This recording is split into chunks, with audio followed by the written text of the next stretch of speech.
would like to take you on a journey through a world full of creativity, passion, and perseverance.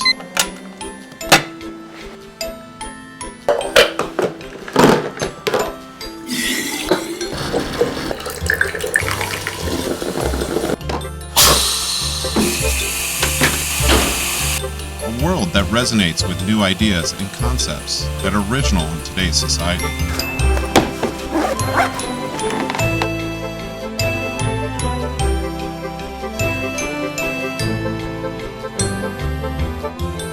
In 1 year of filming, we have visited with and sought the opinions of artists, gallery owners, collectors, and art directors in major art destinations such as New York City, San Diego, Laguna Beach, Beverly Hills, and Art Basel, Miami.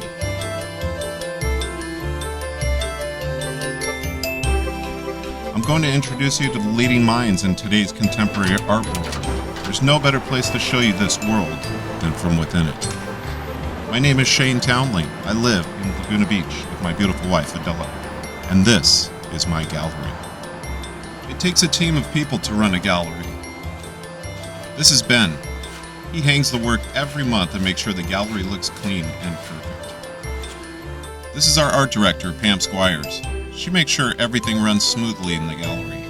She organizes the shows, the hanging of art, as well as marketing and advertising. My current business manager and partner is Michael Roy.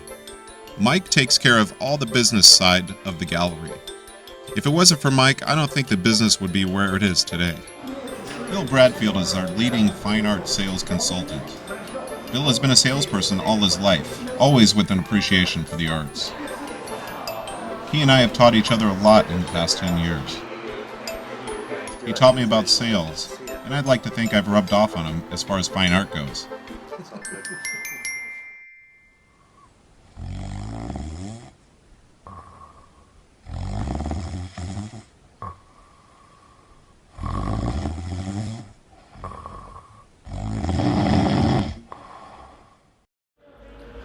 I'm working on the phones mainly.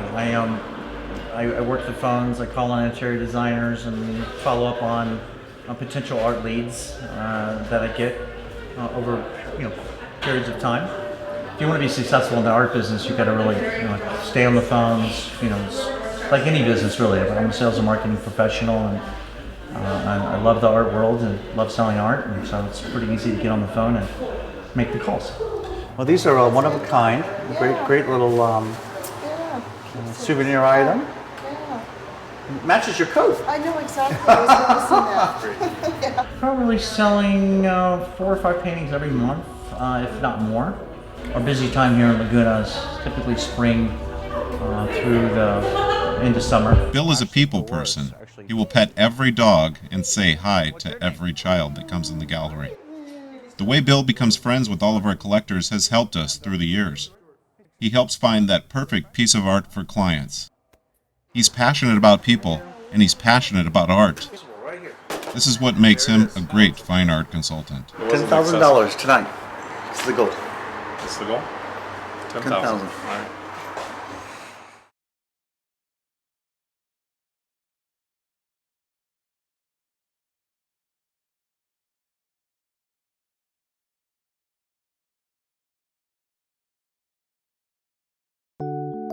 Laguna Beach is number 3 in the world for art sales per capita. With such a small beachside art community with 3 major festivals, 80 galleries, and its own museum. In the summer, you can view the works of over 600 artists. With 3 to 4 million visitors to Laguna Beach annually, Laguna truly is an art destination. There are so many interesting people in Laguna that love to express themselves. You have the Main Beach Frisbee King. I'm spinning for world peace, and that's not a joking matter. But I mainly spin it until I try to keep it spinning as long as I can. And when the wobble finally goes in it, because I can't, I lose intent. I'm not paying attention, and it starts to wobble. Then I let it go. You've done your job. You have the new Laguna Beach Greeter. Enjoy your day, Laguna Beach, folks. Have fun. Joe Lucas was the first greeter in like 1908 or something like that. And then a gentleman came along in the 30s called Ila Lawson, and he did it for 30 years. But how it came about is I've been hanging out in town for 30 years, and a couple of years ago, nobody was really doing the job, and so I said I'd like to just hang out and greet people. So I started, and that's how it became. I don't just say hi to you. I wave and dance any way I can to make you smile. I want to live at the Hotel Laguna and travel the world in a hot air balloon and sell my book. Douglas Miller from the Sawdust Festival. He has actually numbered every single painting he has ever done, and he's in the upwards of 10,000 pieces. Somebody asked me what art is, and art's an illusion. Listen, we're doing a documentary called ArtWorld. Do you mind if we film you? I don't mind at all, that's fine. But you're not Art. Oh, I'm not, I'm Doug. You're Doug. Oh. But people dig me. That's why I'm Doug. Doug. People dig Doug. Who's the artist? Yeah, I'm Doug like a hole. I'm very Doug deep. is one of the founding members of the Sawdust here. No, I think I came in afterwards, actually.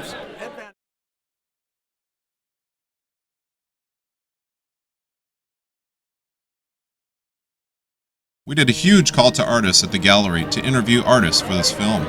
All the artists had to do was talk about themselves, answer some questions, and show their artwork. We explained to all the artists that we would be only choosing 3 artists for a day in the life of an artist segment. So it was a contest of sorts. I'm ready to go. And what's your art today? My art is my music. I'm a singer and I'm inspired by this ocean. I'm inspired by all the different artists that are here. Art is something I cannot help produce. It's something that just happens. Whether I ever become known or not, it's not something that's going to make me stop.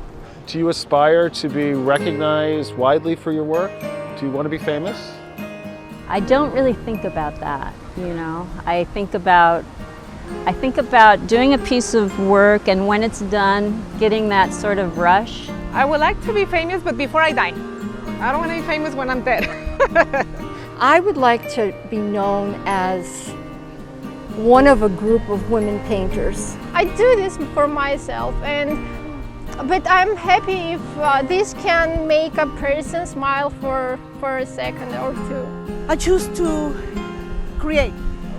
Whatever it comes is secondary. Just create so I can bring to the eyes of the people joy. Between fame and money, oh my goodness, can I take both? If you had to choose between being a famous artist or making a lot of money, what would you choose? If I want to make lots of money, I better be a plumber. You know, I used to want to be a stand-up comedian a long time ago. All right, sir, how you doing today? I'm doing very well. I bicycle down from Riverside, California.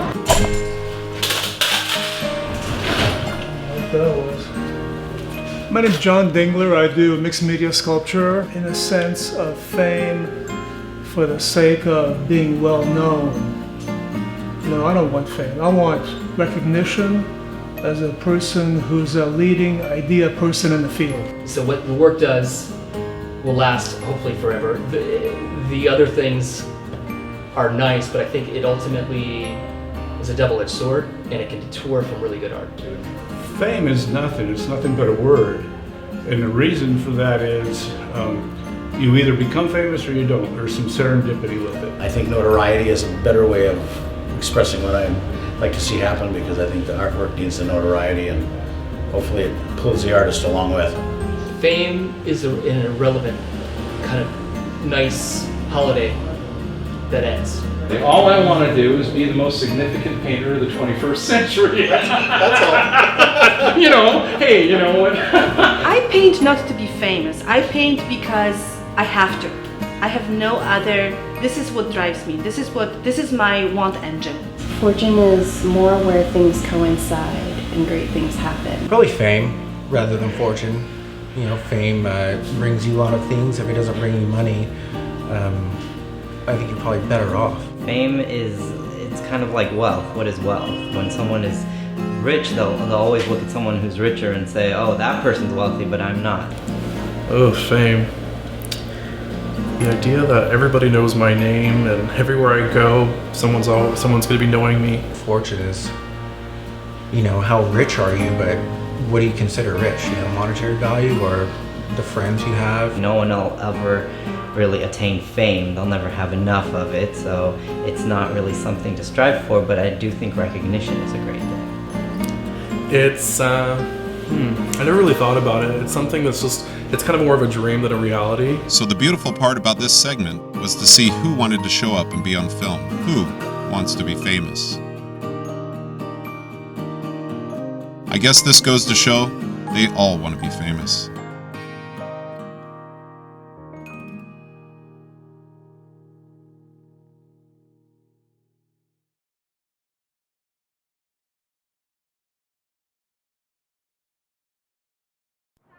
Every year we do a wine festival with the Orange County Wine Society. We partnered with a winemaker in Napa, so we like to go to this event to show off our latest Townley wines. Yeah. The wine in this, right? How many glasses of wine do you think you've poured for art receptions and so forth? 1,000 glasses of wine? Since I've been doing it? Yeah. Yeah. Yeah, about 1,000 glasses of wine. So you think wine and art go hand in hand? Yes. You have to drink a glass of wine to appreciate art. Right. They're gonna clear, careful! Oh, oh man. A little chaos in setting up the event this year, but it was a great marketing event, and we met some great artists. Wine is a huge part of the art world. All of the greatest artist receptions always have wine tasting. It definitely goes hand in hand, wine and art. One of the elves. There's another glass. Where's your green hat? Out of the 20 events we attend outside of the gallery every year, it's Bill's favorite. I'm still trying to figure out why he likes it so much. So would you say you're not going to be sophisticated, you're going to be yourself? Yeah, I'm just going to be myself. Which is? Non-sophisticated. So wine, design, looks, that's all part of the enjoyment. You cannot just pick one thing and say, oh, the wine is great. Well, in this case, if just the wine, then you don't need all of this. Just go to the barrel, put it in a, a carafe, and then have it. But if you want to have a full enjoyment, then go for the artistic side of it. So what's cool about that is that whoever buys that artwork, their friends are going to go, oh, I love your art. You go, I got the wine to go with it. Now that's pretty nostalgic, isn't it? I mean, that's pretty cool. So I think that's why there's such great complementary artistic pursuits. I find that I've had great success both with galleries and with doing wine tasting events. In the case of wine tasting events, a lot of the people that enjoy wine collect wine and have that collector mentality, so they also like to collect art. And as a result, they appreciate the beauty of my art because obviously it features fine wines in it as well. So the lucky person that owns that artwork is going to be able to say, your friend's going to go, oh, I love your artwork. And they're going to be able to say, oh yeah, I got the wine to go with it. It's kind of neat. Because everybody is varied and their taste. In fact, with that same person, they may have something that's very photorealistic or contemporary, and maybe on another part of their house, they have a very, very loose type of a painting, or sometimes it's just like way out. You wouldn't even think it's the same person. So the lucky owner of this artwork, your friends are going to come over and go, oh, I love your art. You're going to go, I have the wine to go with the art.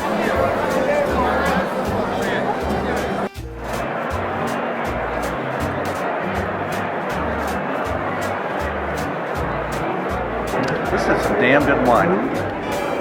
Seriously, look at the legs. Look at the legs on it.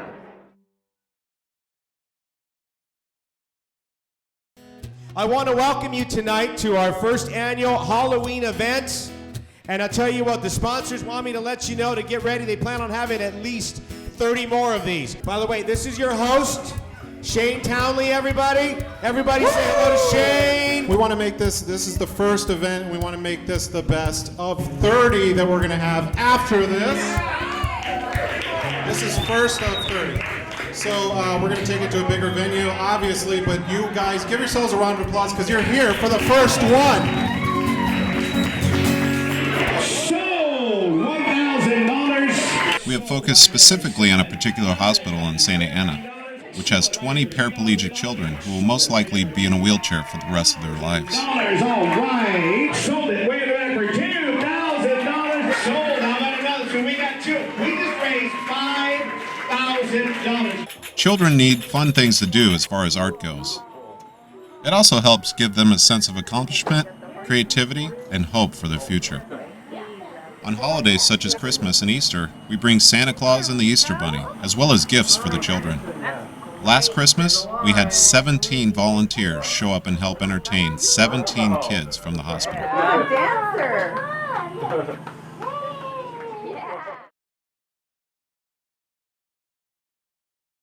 Fame, I think it's a combination.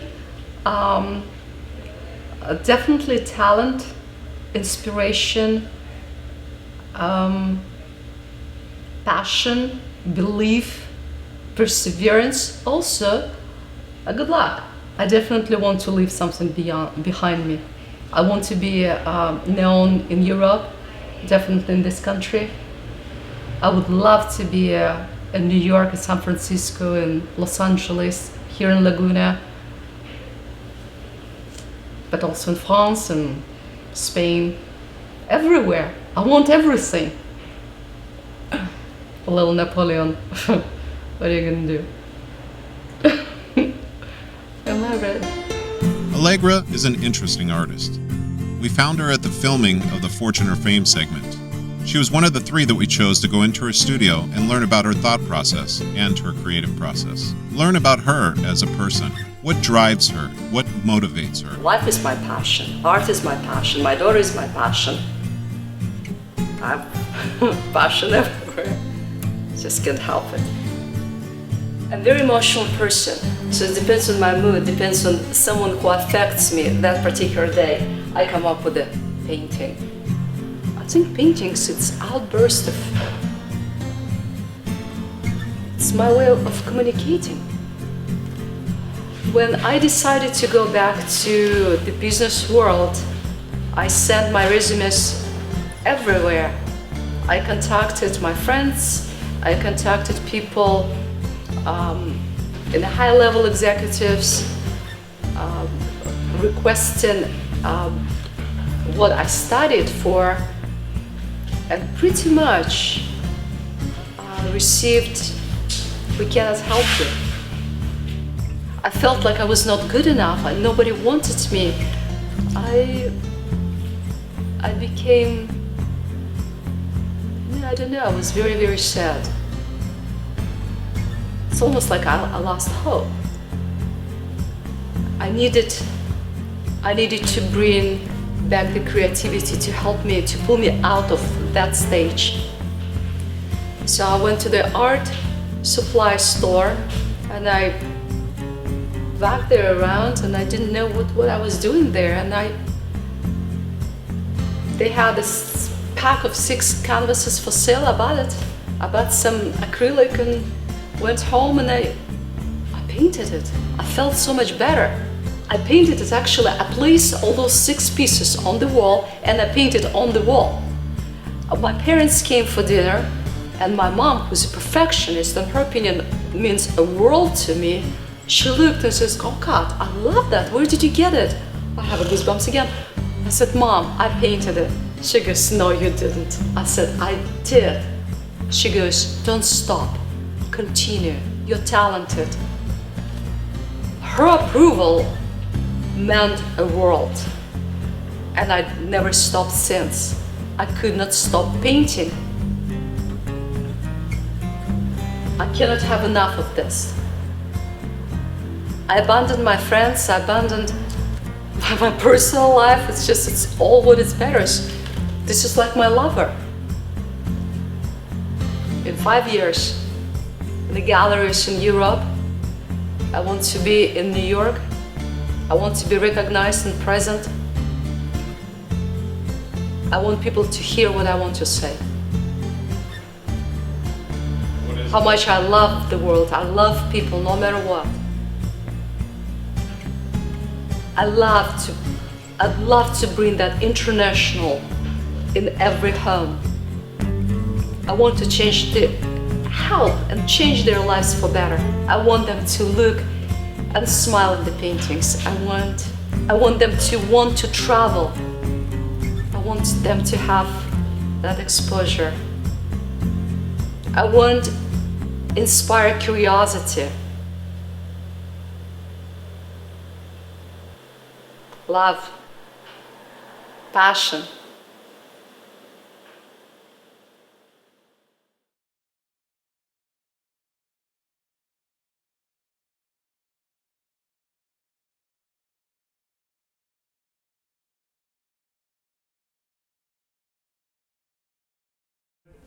If you want to be a collector, you have to be a risk taker.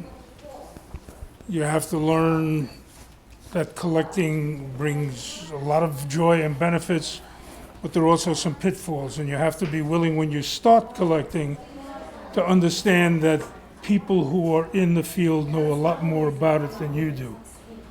And you have to gradually learn and learn and learn until you become the expert in whatever you're collecting. And I'm at that point now where I consider myself expert in about 7 or 8 of the different fields that I collect in. As to when I started in the mid-'80s, I was almost 50 years old when I started collecting, and we started with art that's hanging on the walls in the house, with pre-1700 English language books, and then it just expanded into many, many other fields. So right now we have, I would guess, about 10 or 12 world-class collections in the house, and we got almost 500 people coming today, and I hope that they can extract a little enjoyment from it and feel a little pride in what somebody was able to accumulate, who didn't come from money, who didn't come from wealth, and just wanted to accumulate art for everybody's benefit. Dr. Knoll's collection comes with its own curator. This is Carol Eastman. I am the chief curator and the only curator. So can you imagine what it's like trying to curate 80,000 pieces? That's the collection. Poor kid, Jewish kid from Brooklyn, sort of with, not the world at his fingertips. Going from nothing to something and sort of building a world for yourself with that figure-it-out mentality really does sort of change things and give you a better perspective of how something like this can be built just off the willpower of yourself and not giving up and wanting to push forward and persevere and become better than yourself. And then you can sort of see what he's done since then. But that story in itself is sort of, fits perfectly with that notion.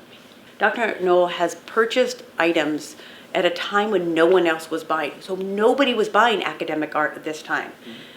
And now there's this resurgence, and the value of this art has gone up exponentially. That it's almost, so I think that's really important to understand that. I think you heard Dr. Knoll say earlier that you have to take risks, but they're not just risks, they're educated risks. He knew enough. He knew these were fine art. And Darius ran off the battlefield, disappeared.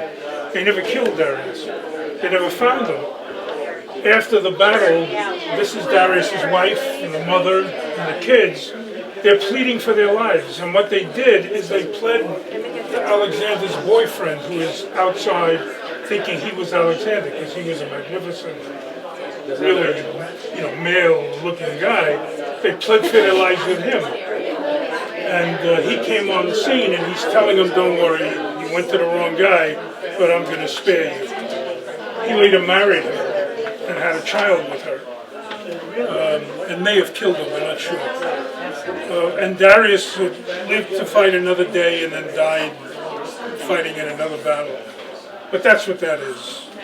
Did you see the painting? That's how bad it was.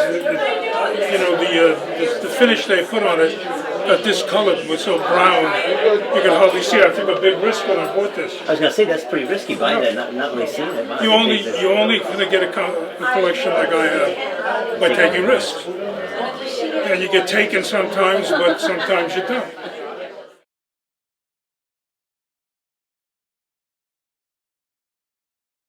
Why did you come down here today? What did you want to say? I wanted to present a different picture to the whole arena of an artist. And we all come from different backgrounds and walking different paths. I come from a small country that no longer exists. I'm from Mexico City. I was born in Mexico City. Now I live here in California. Started painting after a trauma in my life 42 years ago. I'm originally from Costa Rica, the rainforest. I really think I have something special, as does everyone that says they're an artist. But I really think there's something different and important and valuable about me and my talents. I loved being a nurse. I loved being a mother. I loved being a wife. but there was something missing. I am also very emotional. And it's always ultimately a journey, and I wanted to share my journey. Some artists start when they're very young and are able to get into doing their passion, and there are others like myself that takes a long, long time before I'm able to actually do that. And what does it mean to you to be an artist? It's life. I didn't know anybody wasn't. This is all I was born to do. Everything I see, I constantly thinking about how to portray that. Oh, it's just a thrill just to take something from nothing and create it and watch it just happen before your eyes. To me, art is food for the soul. It is a matter of self-expression, and Yeah, it takes me to another world where everything is in harmony. To me, art, when the execution is at the highest levels, it's about celebrating and exalting the human condition and expressing all the amazing things about our humanity. To consider yourself as an artist, you know, that to me it's a high honor. It's something that I can call myself an artist, you know, just because I do a painting. It's something that people, I guess, is what makes you. Being an artist is exploring different emotions and feelings and transferring all that into a canvas. To be an artist today is to be at peace with the creative part of yourself and what that journey is. So when I was waiting in line, someone asked me, what are your goals as an artist? And I don't have any goals because I'm all about the journey. So my goal as an artist is the creative journey and where that takes me. When you're creating your work, what do you feel? I have Tourette syndrome, so when I'm painting, it's the only time that my symptoms aren't manifested physically. So it's a very calming experience. It's the most natural thing for me. It's the only time that I feel comfortable. Why art? What, are you kidding me? Because my father was an artist. Mike Lozito, the sax man. I think it allows me to tell stories. Once I start doing a project, whether it's small, photography or whatever I'm doing, it's like there's just this need to do it. I can't even articulate it sometimes. It's just this need to actually physically, mentally do it. Well, it's interpreting the world poetically in a physical sense, but with a cerebral touch, and it's just another language. That's always been the way I express myself. I've never been about talking. It's not my strong point. When I want to express an idea, I do it in images. I've always been an artist. I've always wanted to since the day I was born. I used to paint for my family a lot. I used to think I wanted to be an animator. Why art was because it gave me the opportunity to express myself after Vietnam. I'm a Vietnam veteran. I was in Vietnam in 1968 through May of '69. I think my goal is to create something that's a language that will last after I'm gone. Why art? I feel art, I just feel like I need to extend myself, I just started painting very late in my life. I was a life coach, I told you, many years. And as I moved out here, I had started messing around with some art and some paint, and then I just found myself. I found that, it's probably something I had deep inside of me. I had just issues I really wanted to take from my heart to my hand, from getting through to my mind. I just had to do it.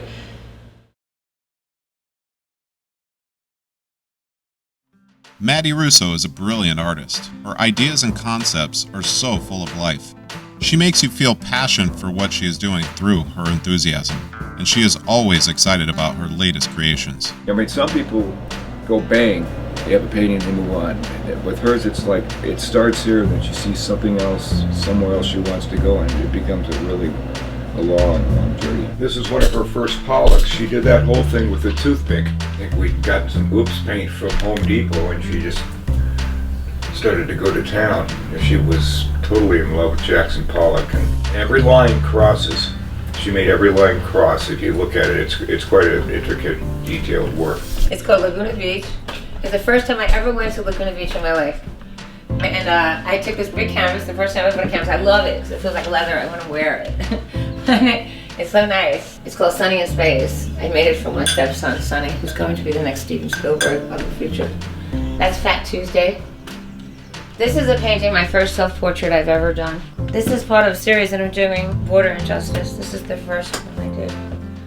And these eyes, in my studio, you'll see I had this one, I had that one, I've got about 6 more.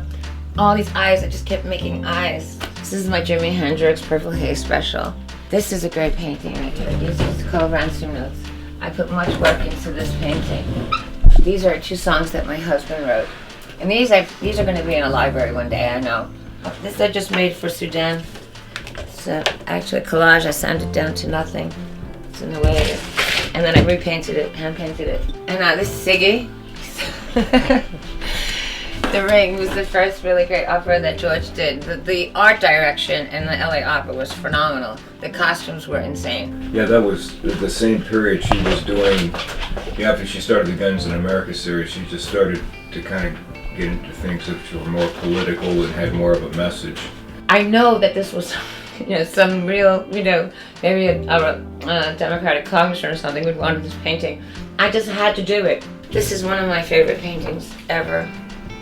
This is my first mathematical painting that I've done. The whole thing is completely mathematical. I want my grandchildren to look through something and when I'm long and gone say, you know what, this is your grandmother and this is what she was doing, and let them know how I was feeling about certain situations. But when I look at the art world today and I see things that have become trendy or something like that, it's very unfortunate because art is always new and art is always, it's fresh and it's something that should constantly be alive while it's in your house. And that's what I try to make my art do. You'll always find something again in that painting, or it'll just have a different light or a different feeling. Why do people buy art? Why should you buy art? I don't think you should purposely go out to purposely buy art unless you're collecting it as a collector, okay? And then you have someone you love and you want that art. You just fall in love with the art and you have to have it, which makes you continue to buy that art. And it just changes your life forever. Oh, Picasso said it, it took me 4 years as an adult to paint like Raphael.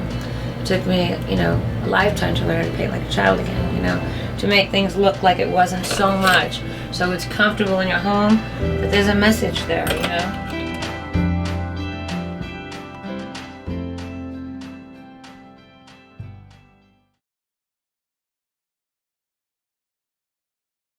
San Diego is a very interesting town. With only a few galleries, it seems all of the collectors wait for this annual event, San Diego Art Walk, for only 2 days out of the year to purchase artwork. Art Walk, the festival, began 29 years ago as an actual art walk.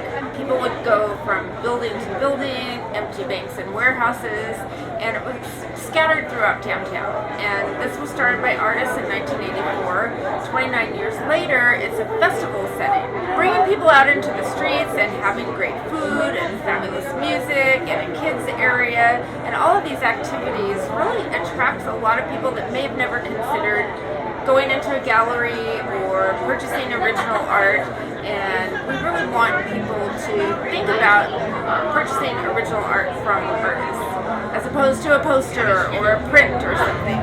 The festival has grown tremendously over the years. We fill up 17 blocks of the Little Italy neighborhood of San Diego with art. There are over 350 artists here. We have 6 stages of music. We have 16 different interactive art activities at our Kids Walk area. So that's an event within an event.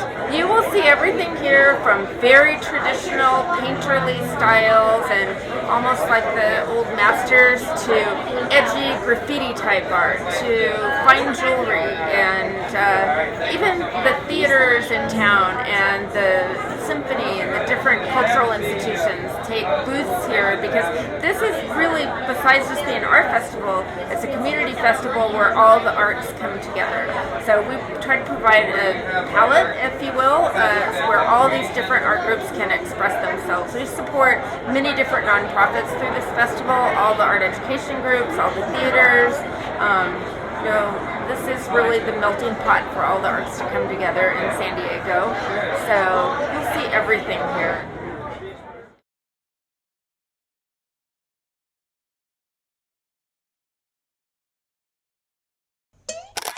The outdoor festivals are a great place for gallery owners and directors to find new artists. The only problem with that is the collectors can find the artists at festivals also. So in a way, it almost becomes this competition for different artists and collectors. You wait all weekend for 1 minute. This is my 3rd year here at this show. That's a lot of work, and I come a long ways. It's a 12-hour drive for me to get here to this art show. It's basically a chemical painting. I use chemicals, I experiment with different kind of chemicals to get different colors. What it is, it's a layering. I do a painting on a painting on a painting on a painting on a painting on a painting, maybe 10 times. I create the artwork, I build my display, I do all my experimenting, and bring the artwork to the show, sell it. Sometimes I have to ship it and install it. I do a lot of installations, which is fine because I get to spend more time with the people. I enjoy that. When I make something, I look at it like this. I'm real happy when I'm making it. It's what I like to do. It's like, okay, cool. Then after that, if you're smiling when you look at it, well, then it's a successful piece. And that's really what I judge it by. If I get lucky enough to be able to make some money with it, well, that's a bonus. Do you think it's important to introduce artists to collectors as Of that course. middle person? Yeah, as a gallery owner, I always kept files of what people were interested in. I knew what my clients wanted, so anytime I was introduced to new work, if I felt like it was appropriate for that collector, I'd send out emails, send images, send catalogs, and invite them into the space to actually see works in person. The gallery has salespeople, marketing people, and is open 7 days a week throughout the year. But it's the gallery's job to create a value for the artist's work, to keep a track record of that particular artist. Pricing is kind of a tricky thing in the art world, but there's one rule, and it's just to stay consistent with your pricing. Never undercut your people that are working very hard for you. So I wouldn't expect that you could go to an art fair and buy something half off when they're also represented by galleries selling at a full retail price. So whether you buy it from me or through my dealers, the price would be the same. Sometimes from coast to coast, you'll find a 10 to 20% fluctuation, but that's just because of crating and freighting pieces, so there's some cost involved in that. But yeah, you should never expect to be able to get something half off. If you're able to, you should be leery about what you're buying.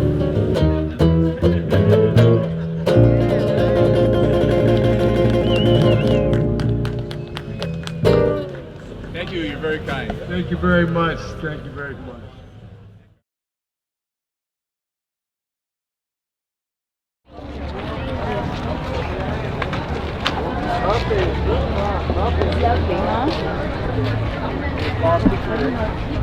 You like that artist, sir? Huh? You like that? It's a great artist. Very nice, unbelievable. You been to Laguna? Laguna, I am not sure because I go all the from Venice up to La Jolla. Oh, wow. So I think I passed with Laguna okay. Beach. Yeah. Okay. I noticed you taking pictures to see if you want to take them home and see which one you like. Yeah, this type I like it. I Yeah. want to put it in my bedroom. Oh, yeah. Sir, what's your name? What's your name? You record me? Yeah. Why? You didn't ask me. I have a permission slip. What's your But name? you didn't ask me. So I don't have time. Really, I don't have time. Really? Yeah. I put in my car and I must pack. But it's very important Yeah. that you did for technology and art. Because I technology I am is so great. sorry because I don't. Thank you Can I very give you a much. card? You must ask me before. Oh, I know. I'm asking you. Yeah. Can I have you sign something? No. No, I can't. No. Oh, okay. If people are taking pictures of artists' artwork, it's a very dangerous thing because a lot of times they're taking pictures of artwork and they're going overseas and reproducing it for very little money, and they're shipping it back and selling it in the US for very little money. So they're actually stealing ideas and concepts from the artwork and from the artist. I've been in a warehouse that actually has thousands upon thousands of pieces of artwork, and I look through them and I see the ideas and concepts of artists that I know of in the US. And the original concept and the original painting might be sold for between $7,000 and $10,000. And these canvases are $20, $30 a piece. And in a way it's stealing. It's, it definitely is stealing.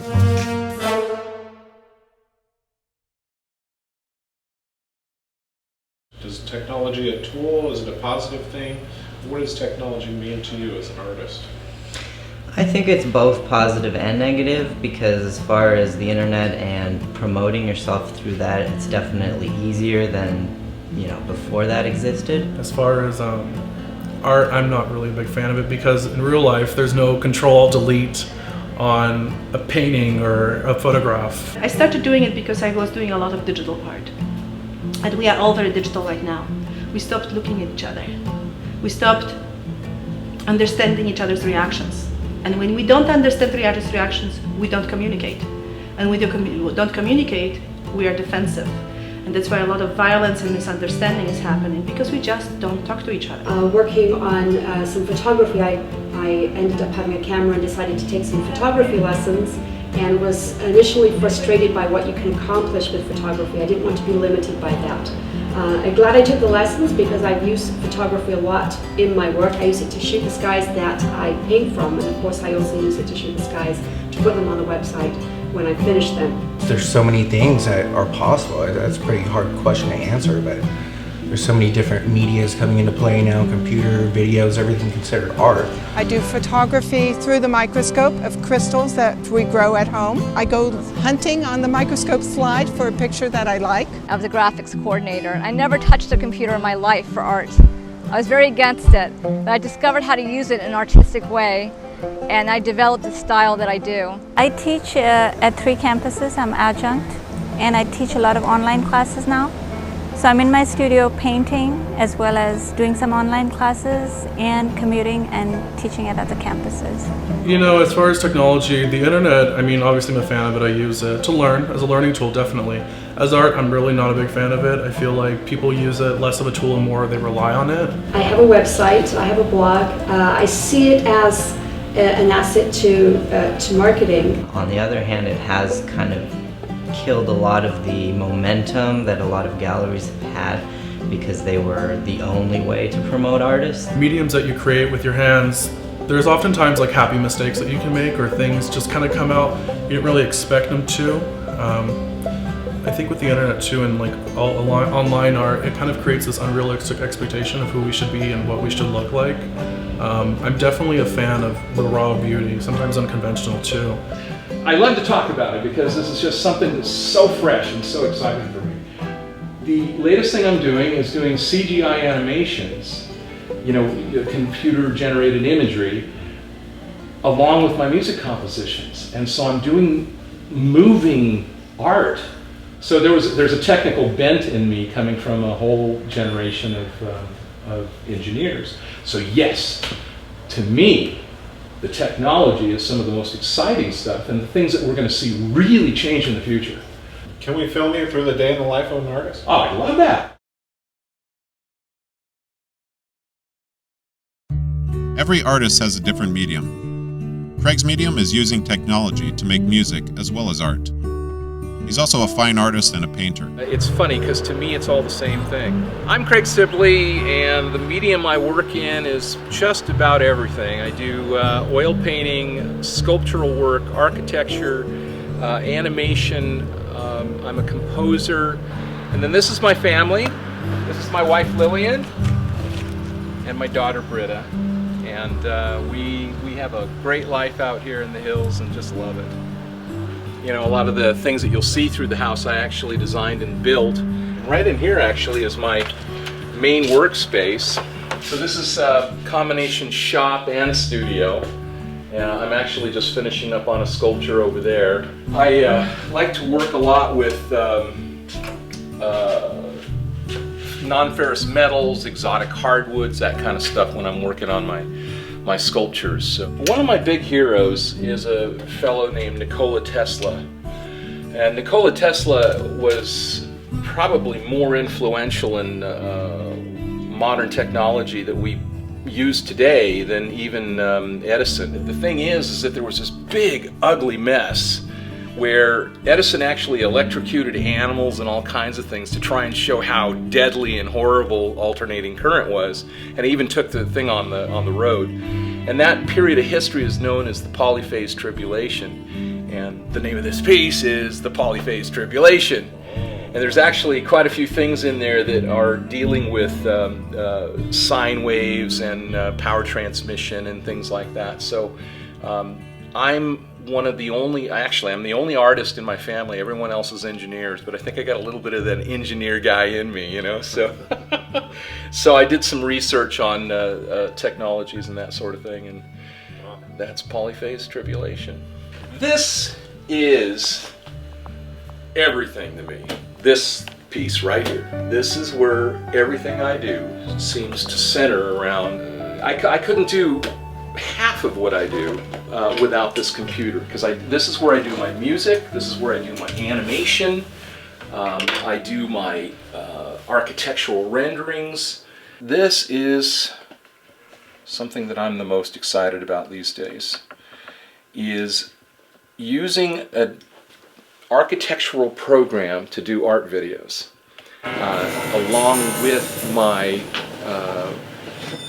compositions.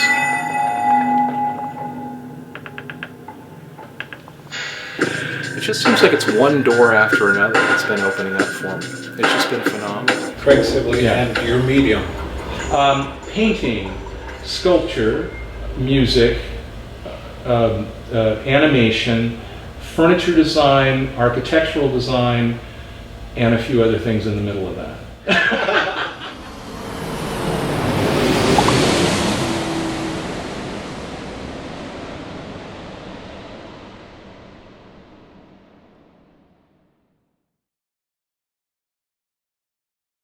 The art world in New York City is massive. Over 1,000 galleries exist. New ideas and new concepts is what New York is all about. Rents are high in New York City for galleries. A lot of galleries have moved to Bushwick, Brooklyn, just outside of the city. It's a new area for the arts. I interviewed a dealer. We'll just call him Don. He's a dealer of high-priced collections and works, just like Picasso's, Warhol's, Monet's. Don wanted to remain anonymous because he deals in very high-priced collections, and he can't risk someone following him back to one of his collections. What can you tell me about the New York art scene, and what does it mean to you, and how does it affect you in your business? I mean, obviously the New York art scene is the capital of the art world, New York and London. It is changing very rapidly in that the fairs are becoming very, very important in the art world. You basically have to have a presence at the fairs, which are invitation only. I work with people looking for specific artists. I don't try to invent the art world. I don't work with. I don't do any emerging artists. I use people that have a proven track record. It takes a certain eye to do this correctly. I mean, there's a lot of artists, a lot of really great blue chip artists that just produce bad work. You know, not every day is a good day for every artist. So you've got to be able to discern which is good work and which is bad work, you know. And the other thing is you don't want to find art that's out everywhere, that everybody has seen, because it's called what they call burned, and everybody's seen it. So every major collector would have had exposure to it, and nobody's interested in it anymore. Right. So you've got to find stuff that's sort of in the crevices and the cracks, and is not out necessarily in the auction world.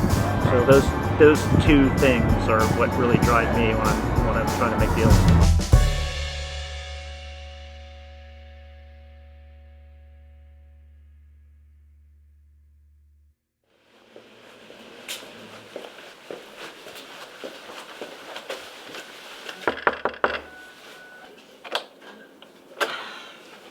Good morning. Please don't even do that to me. Can you tell me Shane. wine and art? Shane. You ready? Of course. Superstar. Let's go to Basel. We're going to Basel right now. I want you to pet my monkey.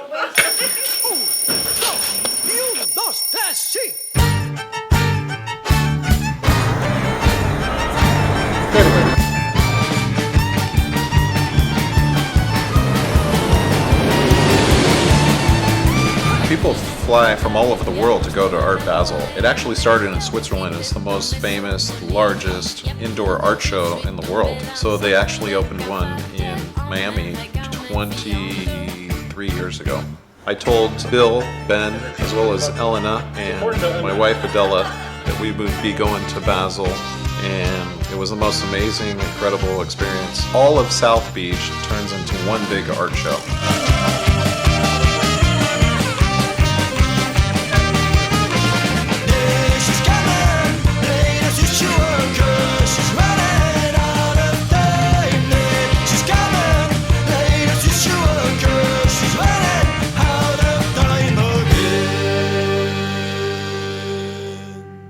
Welcome to Miami Beach for the Art Basel International Art Show. What's your biggest challenge as a gallery? Making money. Paying the bills. Tell me how technology has affected your business over the past 10 years.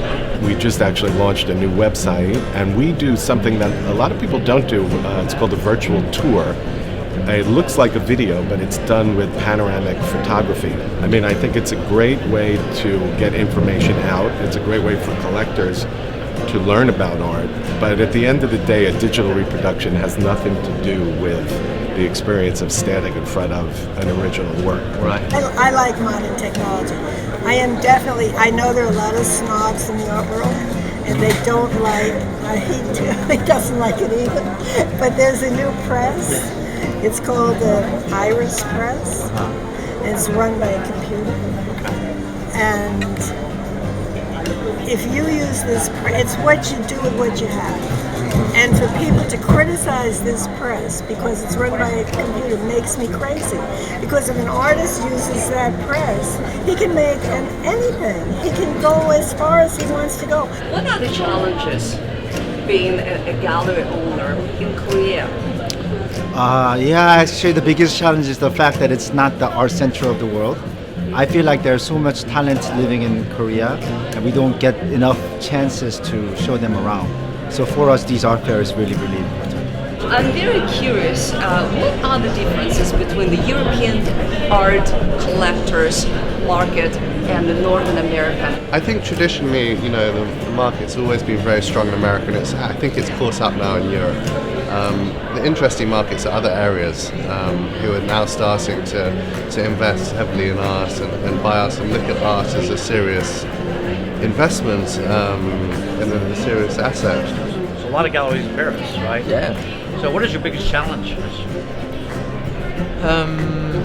The biggest challenge. I mean, this gallery, it's a specific case because this gallery has 40 years. The name is really known in Europe, so it's not the same thing as opening a gallery on my home, for instance, in Paris as a young gallerist who wanted to show younger artists. Here, the challenge is more how to renew the program of the gallery in a successful way for everyone and in a powerful way, in the sense that it's not just showing young artists to be young, to be trendy. It's showing young artists that can enter into this program and the 40 years of history of this gallery with the same kind of the same mood, the same line should be followed, and this is the challenge, I think. I am the daughter of Massimo Minini, and he has a gallery in Italy since 40 years, and there was a great expectation towards me. So I got involved in the art world since I was very little, but then I also had to show that I could create my own projects, and this is what I did with the artists of young generation, Italian first and international. So tell me, what do you think of the show here in Miami so far? I think it's not as, it started off originally and had very poor attendance. That was 10, 12 years ago. And then it boomed more, and now it's become too promotional, I think. Right. Not as excited about it as I was a few years ago. Okay. Because you think it's too commercial, too too far edgy and so on. I see. Without any semblance or reality to it. What attracts you about a particular piece? Color is the thing that Linda responds to the most. But when we're buying at a certain level, you have to. People say the cliche is you buy what you like, but when you're buying something, if you like something that's $250,000, you better be sure that it's not going to be worth half that in 10 years. This is kind of a provocative piece. Let's see how it makes people feel. Can we talk to you? Can we ask your opinion about something? Would you mind? No? Can we ask your opinion? Come on up. So what brought you here today to Art Basel? Yeah, to see the works, to see the galleries, to see what's sort of going on this year. Would you buy a purchase piece like that?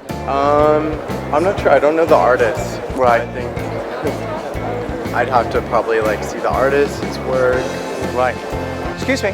Could I ask your opinion about a few things? We're doing a little art documentary called. No. Can we ask your opinion about some art?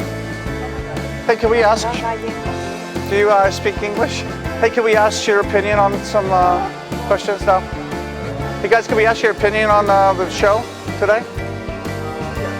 Great. I'm Bill. What is your name? Derek. Jared. Pleasure to meet you. Derek, where are you from? From everywhere but nowhere. With art, if you see something and there's nothing there for you. Simple as that. If you see something and something's there for you, then there's something that's for you. What do you think of this particular art piece here? I'm just kind of getting opinions of. So it kind of represents death in the sense of the kind of tranquility, the emptiness, kind of juxtaposition with the dead animal. It's quite interesting, yeah. It's much better than the others that I've seen. We walked out of Art Basel that night, and there's 20 people screaming, "No justice! No peace! No justice! No peace!" So Bill disappears for a second. He says, "Hold on, I'm going to go see what's going on." So he grabs one of the family members. He says, "Shane, grab your camera. Grab the sound equipment. We have an interview." So we follow him to this woman who's telling us all about what's going on with this protest. So they were upset, and they were bringing awareness to everybody walking out of Art Basel. I understand that Israel Hernandez was a street artist. Is that correct? And he was out doing what he loved to do as a street artist.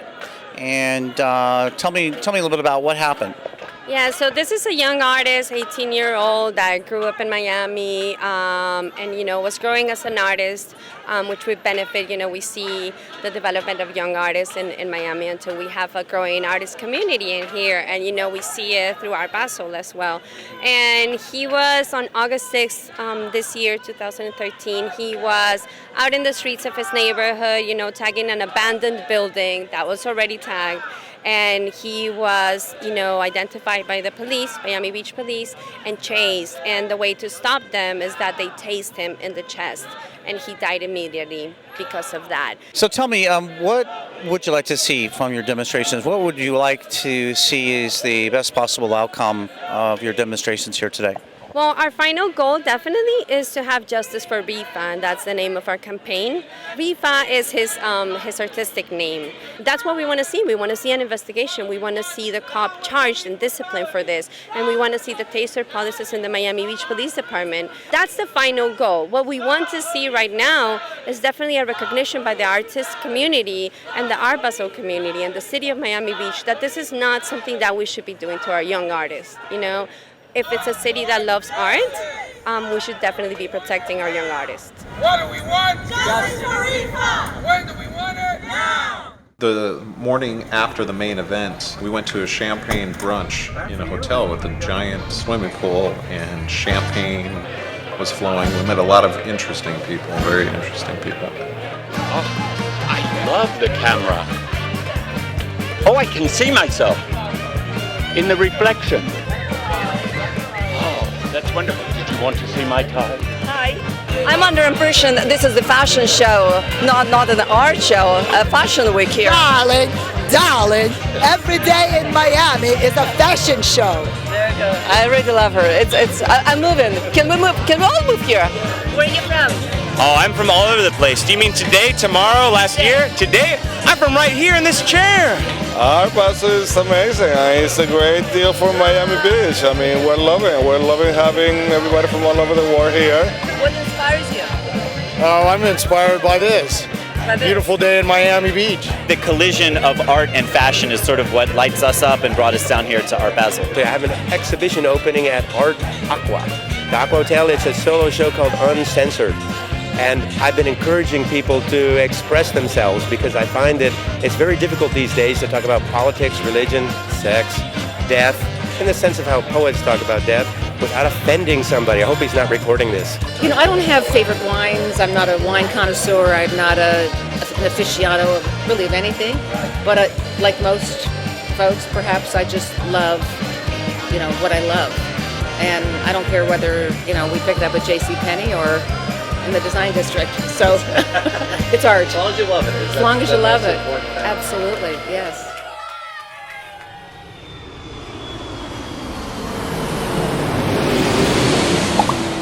If there's one thing I've learned in the art world, it's that everyone has an opinion. I guess that's why I love this world so much. There are no two artists alike, no two collectors alike. Everything and everyone in this world is original, one of a kind. All right, oh my God. To me, the definition of art is the originality and the creation of something from the heart and the soul. The passion it takes to drive these images to the public's view is truly the final piece of the puzzle. Just like two leaves falling from a tree, they will never land in the same place because of how different they are, even if they came from the same branch.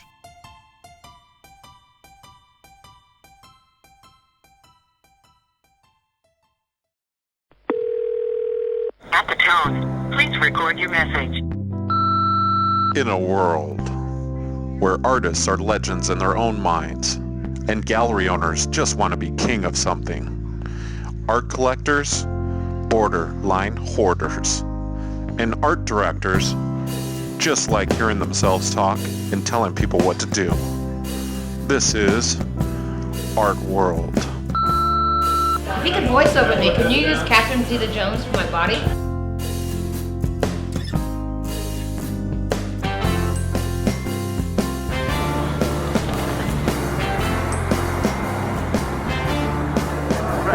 You're like a kid in a candy store.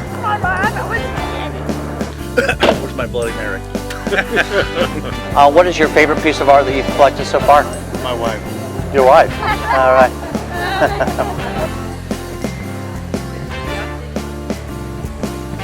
Billy, you can't go to sleep? Come on, we gotta go! Gotta go!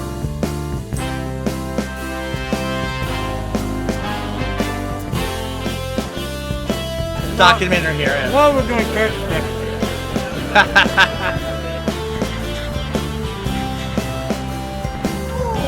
Have you seen anything at the show here in Art Basel, Miami that that you're interested in? A couple of long-legged ladies. Couple.